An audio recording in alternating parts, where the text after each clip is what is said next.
Pembangunan sirkuit Mandalika di Lombok, Nusa Tenggara Barat yang sempat menggelar WSBK dan MotoGP menjadi sorotan publik lantaran meninggalkan utang sebesar 4,6 triliun rupiah. Hal ini diungkap oleh Direktur Utama Holding Utama BUMN Injurni melalui PT Pengembangan Pariwisata Indonesia Doni Oskaria dalam rapat dengar pendapat dengan Komisi 6 DPR RI pada Rabu 14 Juni lalu. Dalam RDP tersebut, Doni menyebut Injurni kesulitan membayar utang yang terbagi dua term pembayaran, yakni utang jangka pendek senilai 1,2 triliun rupiah dan utang jangka panjang 3,4 triliun rupiah. Dikutip dari Tribun Sport, satu-satunya cara menyelesaikan utang jangka pendek adalah lewat penyertaan modal negara atau PMN ke pemerintah sebesar 1,05 triliun rupiah untuk ITDC.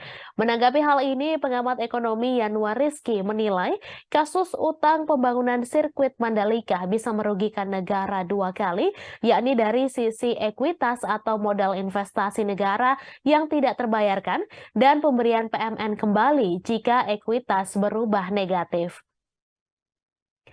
Yanuar menjelaskan ketika melakukan perencanaan pembangunan termasuk pada sirkuit Mandalika menggunakan utang, maka harus memenuhi dua syarat, yakni proyek bankable atau proyek yang memenuhi persyaratan dari pemberi modal dan DER alias debt to equity ratio atau rasio utang terhadap modal yang ditopang modal investasi positif.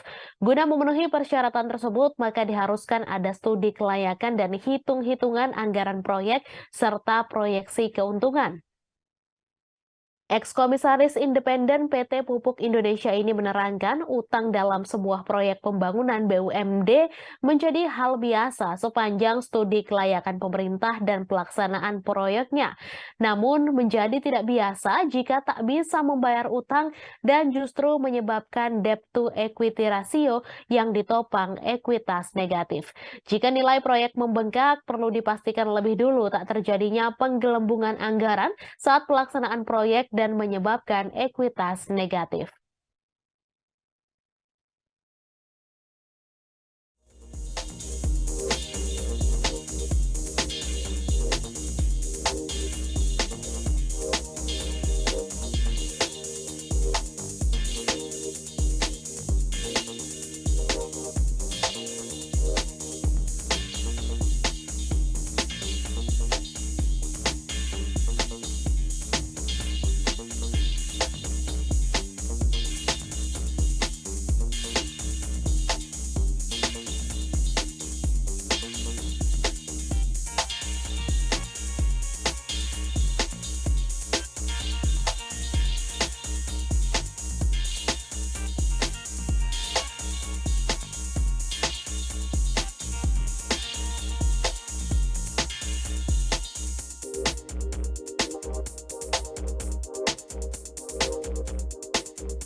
Terima kasih sudah nonton.